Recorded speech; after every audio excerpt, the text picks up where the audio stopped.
Yeah, I mean, you have to really understand your client, right? And you have to read between the lines, because when you work with a client, you have to understand what they need and what they want. But then you also have to keep in mind that you're the one who has the creative capacity, right? Mm-hmm. So if one person, like if your client says, I want it exactly like that, that usually doesn't work, because as a designer, you have hopefully you have expertise to know the best form of color and the composition and stuff like that. So it's basically you have to create rapport, mm-hmm. understand what your client needs, and then ensure him or her that you have the experience and the knowledge to deliver what is best for the client.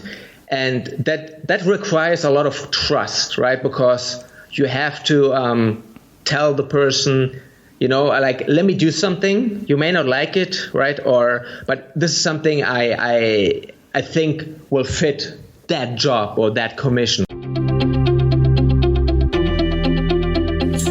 I'm Srini Rao, and this is the Unmistakable Creative Podcast, where you get a window into the stories and insights of the most innovative and creative minds who've started movements, built thriving businesses, written best-selling books, and created insanely interesting art. For more, check out our 500-episode archive at unmistakablecreative.com. Mars, welcome to the Unmistakable Creative. Thanks so much for taking the time to join us. Thank you for having me again. It's a pleasure to be here. Well, it is my pleasure to have you back here. You have been a longtime friend and instrumental collaborator in the creation of the Unmistakable Creative brand. You were a big hit when we had you last time.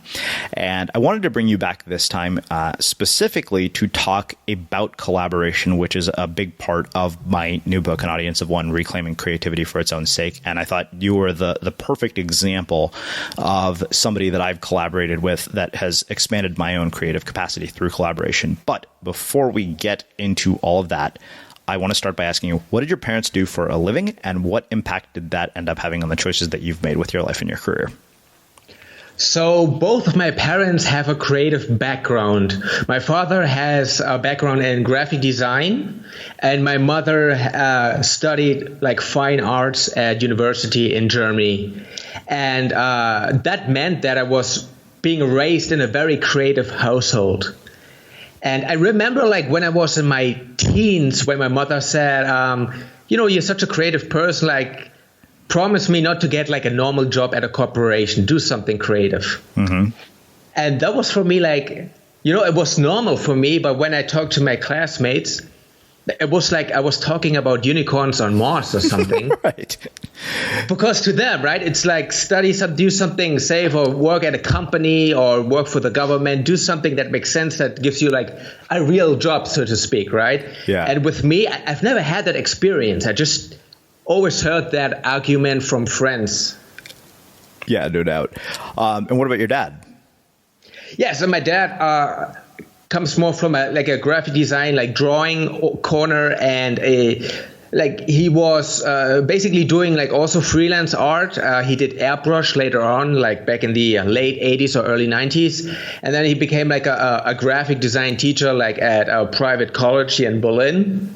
Mm-hmm. And he's still having like clients. And nowadays he's also doing like drawing sessions with elderly people, ergotherapy, that's how you call it here. And yeah, so both are really like soaked up by their creativity. Mm. Do you have siblings?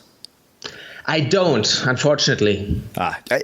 Somehow I suspected that, but I know it's never come up in any of our conversations before.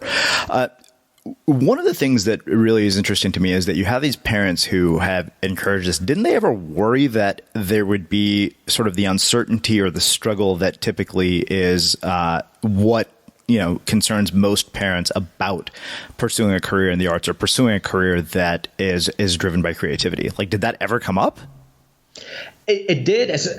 With my father, who's more like a security kind of guy. That's why he looked for a job where he could lecture it, right? Like a safe job in air quotes. But because I was later on mostly raised by my mother, she was more the optimistic go-getter. So she said like, listen, if you choose to be a creative, it's going to be much harder. But if you're really like, if it's really something part of you, and if you really must do it, then you will find a way. and she always had that fighting spirit, like an Amazon, right? Mm-hmm. Yeah. Last time we spoke, culturally, like what impact did growing up in Germany end up having on your own work and your own creativity? So, like a big difference between Germany and the US is that there's a lot of less risk taking here in Germany. Germany is more like a secure country where people want to have like a safe job. We have far fewer entrepreneurs percentage wise. I've just read that actually a few days ago that United States has about 3 or 4 times as many entrepreneurs percentage wise as Germany. And so it's actually more something that is seen as suspicious or like, are you sure you want to do that? Like, especially in school, right? Are you sure? Like, don't you want to do something more safe? So there's always kind of like an atmosphere of fear.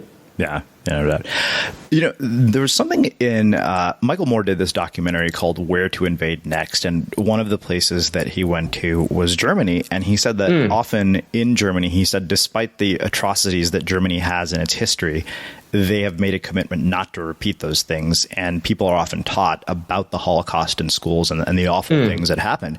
I've never gotten to talk to you about this. So I wonder, can you tell me a little bit about, how that has shaped your own perception of your own country, like having this as part of the history? Yes, the thing is that when I went to the States, right, you have U.S. history during high school. In Germany, you just have like global history. And a big part of that is spent on German history. And Germany is still guilty. Like, you still feel the guilt about what happened. And there's so many German movies about Hitler, his architect even, who created like the kind of like neo-romantic like Berlin, like of all the side characters, like so much about those people and about the Holocaust. We have a very famous Jewish museum actually nearby where I live, so you had to go there as well. And what happens is that when you grow up in a country like Germany, you don't have any sense of national pride. So if you there's no patriotic sense, because if you are openly a patriotic, right, people immediately, even Germans, will call you like a Nazi. Some people, right? Yeah. So it's being frowned upon. So you're always very critical of your own history, and you're very careful if you make any sort of compliments, especially concerning the past. Not when your soccer team is doing well at the World Cup, right? Yeah. And it's all, we're the best. But when you say like, I'm proud to be a German, I mean, that's still very difficult. Some people would say, that's no problem. Other people would say, you should be careful saying that, right? So you're much more critical of your own past. You don't have any national pride per se. And you're just more reflective about that. And it's still an issue that follows you, not every day, but it follows you. Yeah. Why do you think that that's not more common throughout the world? Because, I think that Germany in particular, obviously, because of the fact that it's so well documented, it was done on such a massive scale, we're well aware of their atrocities. But I don't think that, there are countries that aren't guilty of equally horrible things. Why do you think that is not more common?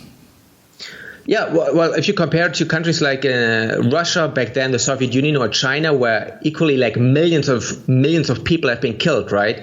Like in Russia, way more than in Germany with the communist regime, and similar in China. And I think it's because those countries are more authoritarian in their approach. And Germany has become so reflective, and we used to be called like, in the very early days, like hundreds of years ago, the country of the thinkers and the poets. So like it's one of the countries where we read the most along in the world, right? I think that the second most used language on Wikipedia is German, and not like Mandarin or Spanish even. It's really German, because we have so many entries and it's such a well-read country. I think we're more critical of that because we still are a very, I would say, a progressive democracy, and that ideology, you tend to be more critical of your own history, while other countries tend to be more nationalistic maybe about it. Yeah, definitely. So as a creative person who creates media, who is an artist, and just in general, what is the impact of having this history, and also where you guys are at on the world stage in terms of how creativity gets expressed and how media gets created and how stories are told in Germany? Because I think that one of the things that's becoming very apparent to me is that our reality is largely shaped by the media we're consuming. Yes. Yeah, well, the funny thing is, in Germany, actually, when I grew up, I read mostly comic books. And Germany, I would say, I have to say, unfortunately, that our creative industry is quite dismal compared to even like other European countries like France. Like when I was a kid, I mostly read French comics, which are very popular in Germany. Then I think I transitioned to American comics and later on Japanese comics, what they call manga. And all of them influenced my creativity. But with Germany, we don't have a good creativity, like considering that we're the fourth biggest economy in the world, that we have low unemployment, we're great at technology, science, engineering, all that jazz, but we really lack in the creative department. And so you had to basically get consumed by your neighbors, by America, by Japan, right? Like you had to get it from anywhere else besides Germany. Yeah.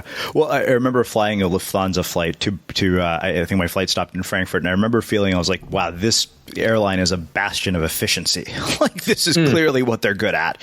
You know, like everybody boarded on time. We got off on time. It was the most orderly thing I'd ever experienced on an airline flight.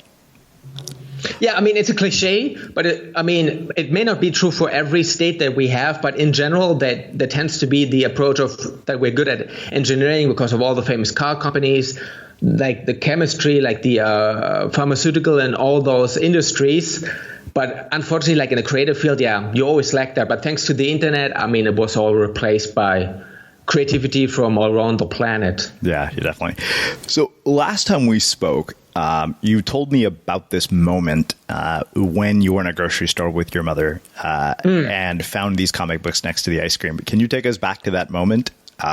And let's relive that, because it was one of my favorite stories I ever heard on the podcast. Yeah, I mean, I was around 6 or 7 years old, and my mother and I think my cousin went to like the EC, which is like, we do have an ocean, by the way, right in the north. It's pathetic compared to the US, but we still have it. It's tiny. Yeah. And we went to like a beach town, and I used to be addicted to ice cream. I was like hooked on it. Like every time I saw ice cream, I just wanted to eat it like really like a monster, just gulp it up. So we went to the supermarket. I went to the ice cream area, and next to it was basically a magazine stand. And I was 6 or 7 years old. I saw those very colorful like magazines and comic books, and I just like walked to it like being spellbound. I picked up like the first issue of Ghostbusters, the comic book. Mm-hmm. And then I was so basically captured by the drawings. I couldn't read back then, but it's just the design, the colors, everything. I was so spellbound by it that I begged my mother to get it. But she said, you know what?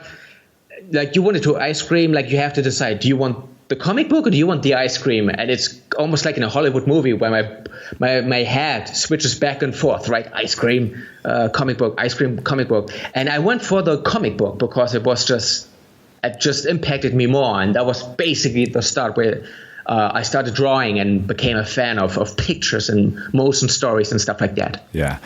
What did your mom do after that to encourage this interest? Well, I have to say, like in that time, I was more inspired by my father because my mother was always into like fine painting, like using brushes, being a little bit more abstract. And my father was always sketching and drawing very figuratively at home. And I was just seeing that, and I was just repeating that, right? I just saw what he was doing. I thought like, that looks like fun. And because I was starting to read comics back then, I started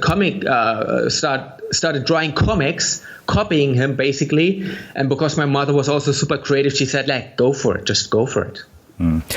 Did you ever have any formal training, or was it almost all learned through the fact that, your parents were there and you were just exposed to all this material? It was just like basically copying. I had a few mentors back in my high school time, like comic artists in Germany that I emailed to. But yeah, it's just learning by doing and just doing excessively. Yeah. When you were a kid, what did you envision that this would lead to? Did you imagine that you would be like an illustrator at a comic or creating superheroes? What was your vision of what this would look like when you were 6, and how has that changed with time? Yeah, well, I mean, in that age, I didn't think about my career or jobs at all. Yeah. So when I was maybe like 12 or on 13, I thought like, this is so much fun. Like I should do this for a living. And back then my plan was to be a comic artist, a comic book artist. And that has changed a little bit over time, obviously, like because I thought like at some stage I didn't like drawing stories anymore. I just liked the aspect of drawing and designing. So it went from like illustration design, maybe game design or like magazine design. But it always moved around that visual design area, right? Yeah, no doubt. So one of the things I think that obviously has made me one of the biggest fans of your work is the fact that you really, truly are in so many ways the epitome of the term unmistakable. In fact, I think we can actually trace the notion of unmistakable creative and that concept of unmistakable back to one of the very first conversations I had with you, because you said it yourself. You said that when you see my work, I don't want to have to put my name on it. You'll immediately know it's mine, which is so true. I mean, to me, that characterizes your work perfectly, because I recognize it every single time that I see it, even when it's not something you've done for us. And somehow you've also mastered the ability to take something that you've done for us and make it uniquely ours. So a couple of different things. So I know that from our previous conversations that you traveled all over the world. You mentioned French comics, you've mentioned manga, you mentioned American comics.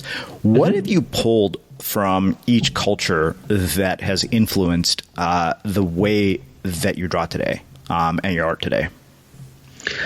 Yeah, so for example, when it comes to like European comics, they have a very they don't draw superheroes, for example, right? I mean, they do exist, but they're very rare. Usually it's around more mature stories, all genres, and they have very characteristic looking people that don't have a lot of muscles, like they're no athletes, right? So you have a lot of unique characters that kind of look like real people, but they're more extreme, right? With big noses or other extremely placed features. And that's something that also like inspired my drawing style, that I was looking more towards like people that I could take from real life, just make it more extremely looking, right? Just you put more emphasis on certain body parts. And I was, for example, never drawing like athletes, like in the American version where superheroes are they're basically all bodybuilders on steroids, right? And I was never interested in that. So that's where the European influence comes from. When it comes to like Japan, Japan is very unique, obviously, and they have especially when it comes to like the faces and everything looks very stereotypically, like there's not a lot of features like in the European comics, but they have an impressive way of telling a story. They use way more images than we do in the West. That's why their books tend to be like paperbacks, right? Like an average comic in the US is like 25, 20 or 30 pages. In manga, it's usually like 80 or 150 pages, because they take so much more time telling a story. And they have not all of them obviously, but they tend to have more wicked fashion. Like the way they draw clothes is so much more unique than what we do in the West. And I took basically that inspiration and infused it into my own drawing style. Yeah. Okay, so, French comics make sense to me. How did you end up reading Japanese comics? Because they're in Japanese. Did you learn Japanese? Well, I did, but much later on. Back then, it was just that in my local comic shop, we were starting to get back then it was just ruled by American and European comics, mostly from France. And then, within years, you saw like those small manga, and they looked like trade paperbacks, but with obviously that Japanese drawing style. And they were completely different from what I had seen before, right? They were black and white. They had a very unique drawing style. And it just, they imported a few of them, and then they became more popular, and then it became a real cult and a trend. And then you actually saw like girls coming to comic book stores, which had never happened before. Wow. So I want to talk briefly about your actual creative practice and your habits, and then we'll get into why I really wanted to have you here. You alluded to it last time, but what does this look like every day? I mean, I remember you saying that you draw for 3 hours a day. So I'm wondering, what does that look like? What is your habit? Like, what does your creative practice look like? Yeah, so I usually draw before I also write a lot nowadays in English. But when I draw, I usually I have a certain amount of time that I want to spend on writing and drawing. I usually start with writing because I need more brain energy to do that. And when I draw, I can basically do it on a back burner with the music blasting from my speakers. And yeah, I mean, I always learn something about drawing every single day. So there are tons of tutorials on YouTube and other platforms. I always want to make sure that I learn something new each and every day. It can only be it can be one thing only, but it has to be something each and every day so I make progress. And then I do a little bit of sketching, right? I do everything digitally. I have like a graphic tablet. It's hooked to my iMac. And I basically just start sketching in black and white to just create like a flow moment and to really get my hands used to drawing, right? Like when I type before that, it's a different process than drawing, so I want to make sure there's a transition. So I do that for like 5 or 10 minutes, and then I start doing client work or do something for myself, like in private. And yeah, and then I listen to Japanese pop music because it's wicked. I don't understand the lyrics anymore. But it gets me into a good mood. It has a good beat, and it allows me to basically flow with my artwork. So I don't know about you, but vacuuming is not one of those things that I ever look forward to doing. But as you know, your environment has a huge impact on your creativity. So I still like it to be clean wherever I'm living and working. But now it doesn't have to be something that you deal with. If you're like me and you grew up in the 80s, you probably fantasized about the day when cleaning your house would be like it was for the Jetsons, meaning you don't have to lift a finger. Well, the good news is that we're already kind of living in that future. And the easiest way to make sure your floors are clean every day is with the iRobot Roomba Robot Vacuum. It cleans up after itself. The Clean Base automatic dirt disposal takes convenience to a new level, automatically empties its own bin into an allergen lock bag that holds 60 days of debris and traps 99% of pollen, mold, and dust mites, so you can forget about vacuuming for months at a time. Let the Roomba clean for you instead. It learns your home, finds dirt, and empties itself on its own. It's got powerful cleaning performance made effortless. Remember, if it's not from iRobot, it's not a Roomba. To learn more, go to irobot.com/unmistakable. You know what struck me most was that you said that you're always looking to improve. Do you know what kinds of improvements that you're looking for before you try to make those improvements? And when you're seeking out, things to learn, what do you go and look for? Yeah, so there are basically two things in general when it comes to drawing. One thing is that I'm looking for is improve the craft, right? That means learning more about anatomy, learning more about composition, white space, like structure and stuff like that, which is basically the skill of drawing. And the other focus is more on the technical side, because I draw mostly digitally, is that I learn something about Photoshop, new tricks, something about layers, about colors that I can use in a better way, maybe learning about a new program or a new plugin that I could use, or a better way to basically save my files with high quality but in tiny size, so it's easier to see on the web and it doesn't take as many resources, right? Yeah, definitely. Wow. All right. Well, let's do this. Let's shift gears and let's start talking about why I really wanted to talk to you, which is because of the fact that you have been an instrumental creative collaborator. But I think to really get there, we have to talk about how this all started.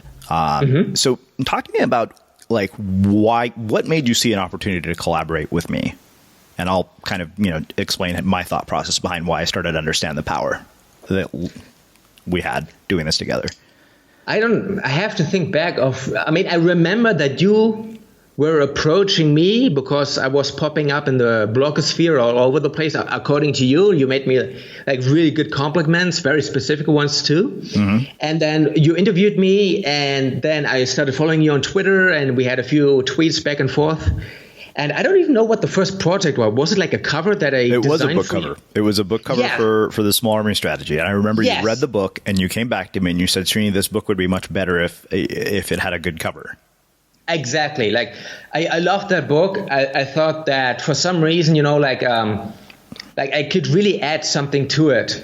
And I thought, you know what, like I have the perfect picture in mind that really represents what your book is about. And I think it wasn't even like a commission, right? I think I just drew it for you because it was like a creative urge. Yeah. And then I showed it to you, and I thought, like you said, like, man, that's really, really good, right? And it was like love at first sight. Yeah. Yeah, that's a good way to describe it. I mean, so much so that you kind of became my go-to for almost anything graphic design related, specifically when it came to things like book covers. I think the thing that really struck me, and I remember I came back to you after that to do The Art of Being Unmistakable. And what I wonder, how do you take the content of something and decide to depict it visually? Like, what informs that process? Like, how do you decide that, okay, this is like, even when you did the cover for Art of Being Unmistakable, it was kind of like, wow, that is pretty amazing. Yeah. So when it comes to book covers, for example, you have to keep a few things in mind. One of them is obviously that you want to know something about the target audience. So if it were a science fiction book, I would design it in a way different way than obviously like a nonfiction book. So that's one thing, that you keep your genre or your nonfiction target audience in mind. And the other thing is that it should reflect what the content is about. And when you have a book about being unmistakable, then you cannot have a generic cover. I mean, it's almost like a hypocrisy, right? Imagine like writing that book and then you have like a really boring ass cover that is so like generic and bland that people say like, how's that, like, how can that work, right? You write about unmistakable and then it's complete opposite of what you're preaching.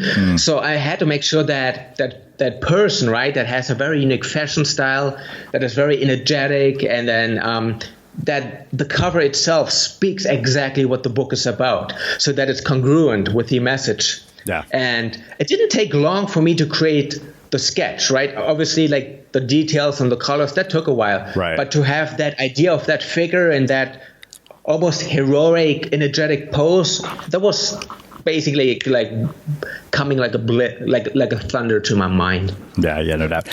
I think the thing, like I said, that really the process of working with you and other artists made me aware of is the fact that it stretched my creative capacity. Suddenly, the things that I thought I didn't have the skill to do, I could accomplish by working with other people who had those skills and complemented what I was trying to do. Like, you could bring my vision to life. Let's talk about kind of this process of how you and I work together, because I think that this is really, in my mind, probably the best example of how creative collaboration has helped me stretch my capacity. I mean, I think book cover was an example, but I think we've had a lot of other projects where my feedback, I think, was a lot more detailed. I mean, even, I think the process of rebranding the podcast as Unmistakable Creative, you were instrumental to that process. So talk to me, let's talk kind of about the back and forth that you and I go through. I know that I've probably made you insane at certain points, but I'm curious, like, when you come to me, what do you look for in order to ensure that I will be happy with the end result? Yeah, I mean, you have to really understand your client, right? And you have to read between the lines, because when you work with a client, you have to understand what they need and what they want. But then you also have to keep in mind that you're the one who has the creative capacity, right? So if one person, like if your client says, I want it exactly like that, that usually doesn't work, because as a designer, you have hopefully you have expertise to know the best form of color and the composition and stuff like that. So it's basically you have to create rapport, understand what your client needs, and then ensure him or her that you have the experience and the knowledge to deliver what is best for the client. And that requires a lot of trust, right? Because you have to tell the person, like, let me do something. You may not like it, right? But this is something I think will fit that job or that commission, right? And then you do sketching, right? That's, I think, the most helpful thing. Instead of just talking about it, you create sketches of the ideas you create, agreed upon. And we did a lot of sketches, right? Like concerning like the logo, or maybe even like a web banner, or even like additional covers later on. Like you always create sketches that are never very detailed, but they are very basic in the color, but they give you a basic idea, and you take it from there, right? Yeah.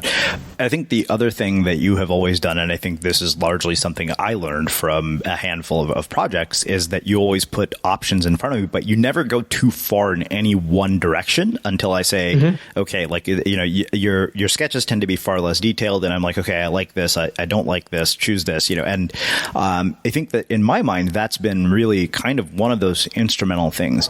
How do other people, in your mind, I think in a lot of ways, the fact that I figured out collaborating with you would stretch my creative capacity was a really fortunate accident. I don't think I truly understood that until it happened, until it just occurred to me one day. I said, oh, you know, you remember I emailed you and I said, hey, we're redesigning the website. I want you to design all the icons because we can't use stock photography for this stuff. But, you know, I think that the fact that it took so long for that to occur to me is really strange. How do other people recognize where they have potential weaknesses and where they might be able to leverage a collaborator to expand what they're trying to do? You mean where the client has weakness? Yeah. I mean, how does somebody come to the realization that I did that, hey, wait a minute, this is something that I want to bring to life, and rather than me trying to do it myself, I should find somebody like Mars to do it with? Yeah, I mean, it always starts with an open mind and a desire to collaborate and to have basically to take a risk. I mean, it's always connected to risk, right? The other person is not going to be a robot that does everything you wanted to do.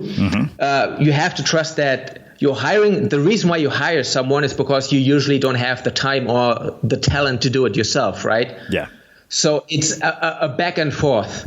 And you should have, basically, it comes down to being open-minded, having the desire to collaborate, and to really pick the right person that you think is a good fit for you, that really compensates for what you lack. Yeah, for sure. You've brought up trust and being open-minded multiple times throughout this conversation, which I think is such an interesting part of collaboration. And I think that one of the things that trips people up is they have a very stubborn vision of what they want something to look like. And when it doesn't meet that expectation, they feel that the collaboration is a disaster, and you know, all sorts of bad stuff happens. But I mean, you and I haven't exactly, it hasn't always been smooth sailing. I think the movie posters were a perfect example of over and over and over and over. How did you keep from, you know, losing your mind and not wanting to work with me again? Well, I think at that stage, I had worked with you multiple times before, so that helped. We had Skype before, so we actually had built already a tight relationship. And I have to say, with that example, I think it has also to do with cultural understanding, because I'm from Germany and you're from the US, right. And there are some cultural differences. And in Germany, for example, people always tell you straight away what they want, and they tell you what's wrong. And in the US, it tends to be more less direct. And it's more like you have to read between the lines.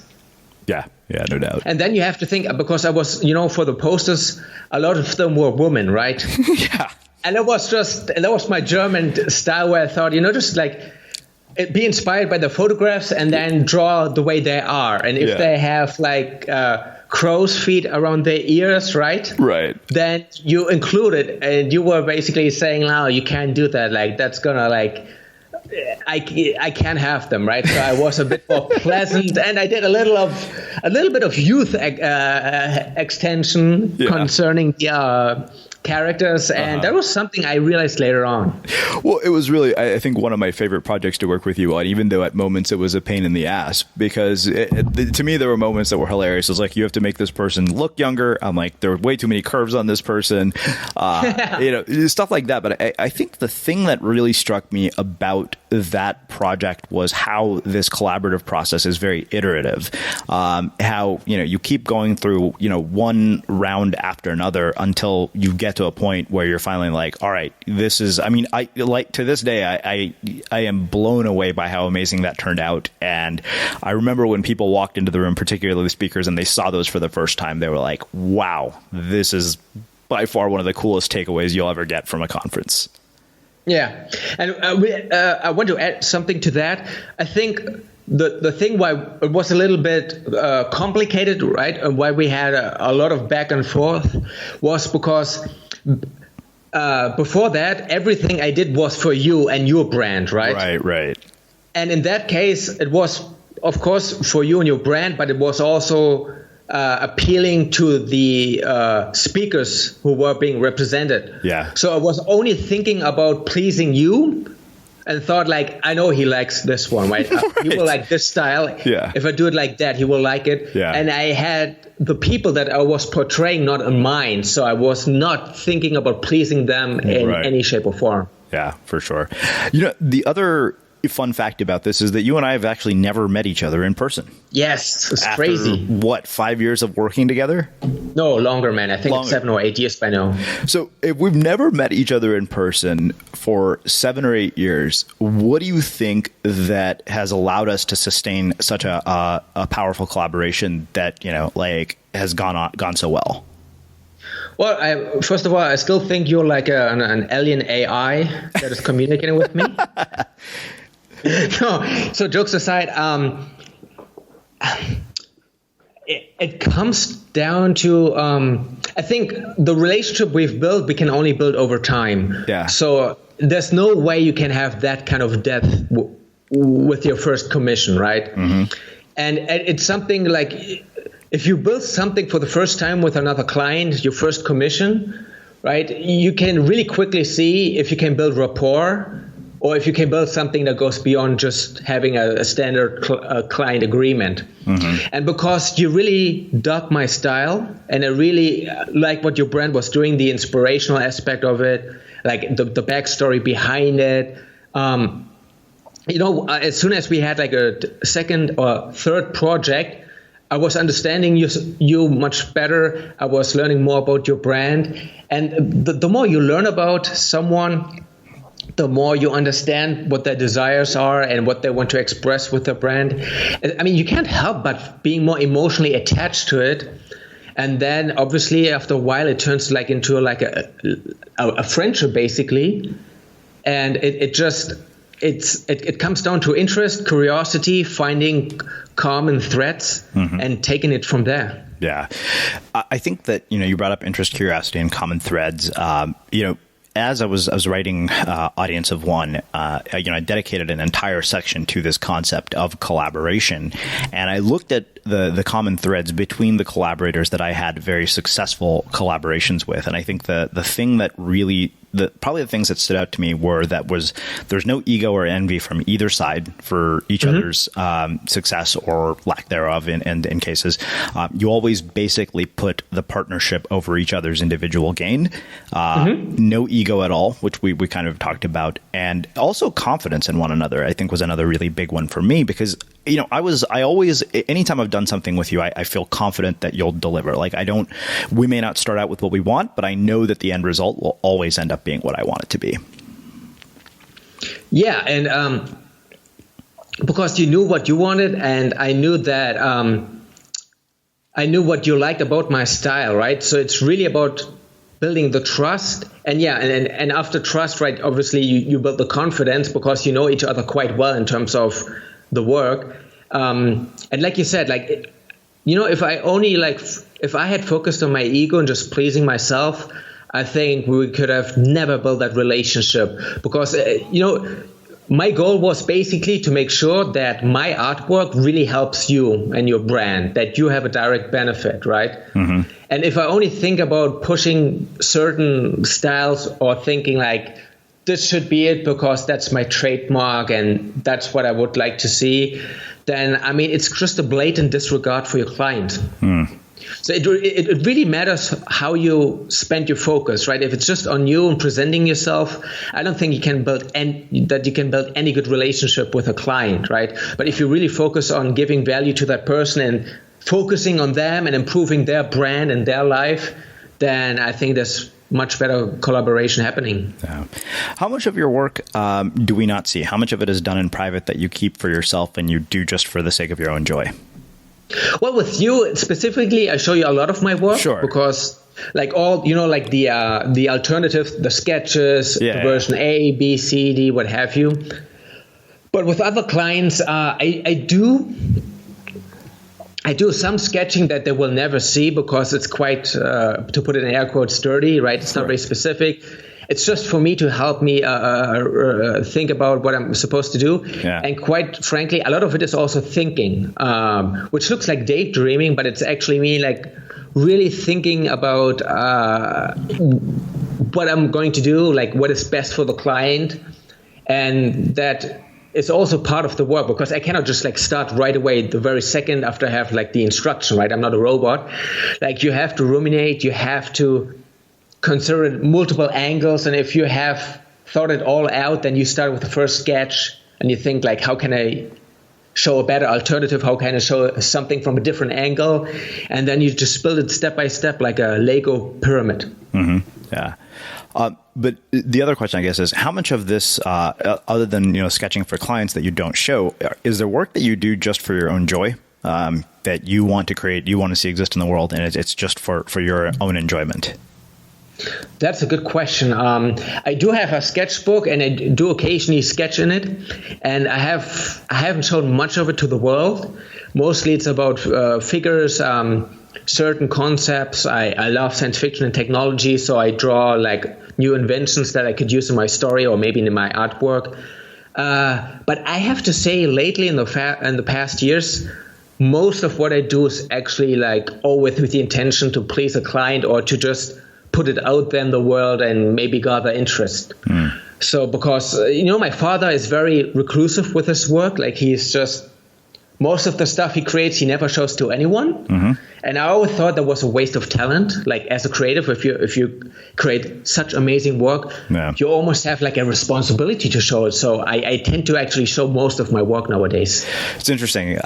It's funny because it kind of goes counter to some of the argument that I'm making in this upcoming book. But I think that the thing that I've said, one of the things that really hit home for me when I wrote this, I said, often in doing our work in private, we actually we basically we plant the seeds for some of our most resonant work that ends up being shared with the public. Mm-hmm. So I think that there is, I'm not surprised that that's the case. I think there's probably a great deal of value in the things that we don't see because they probably inform the things that we do see. Yeah, and listen, the more you do, I mean, I used to be, I don't think as much as I used to, and I don't mean that like in a bad way. I think it comes down to experience as well. If you have a curiosity and an open mind and you soak everything up in your environment and what you read and what you watch and what you learn from people, and when you produce a lot, and that's so important, to produce a lot of work. At some point you're just into like a zone where you can draw basically from any corner. Wow. Well, this has been truly awesome. I am really, really glad that we got to have you come back to The Unmistakable Creative for a second time. Where can people find out more about you, your work, and everything that you're up to?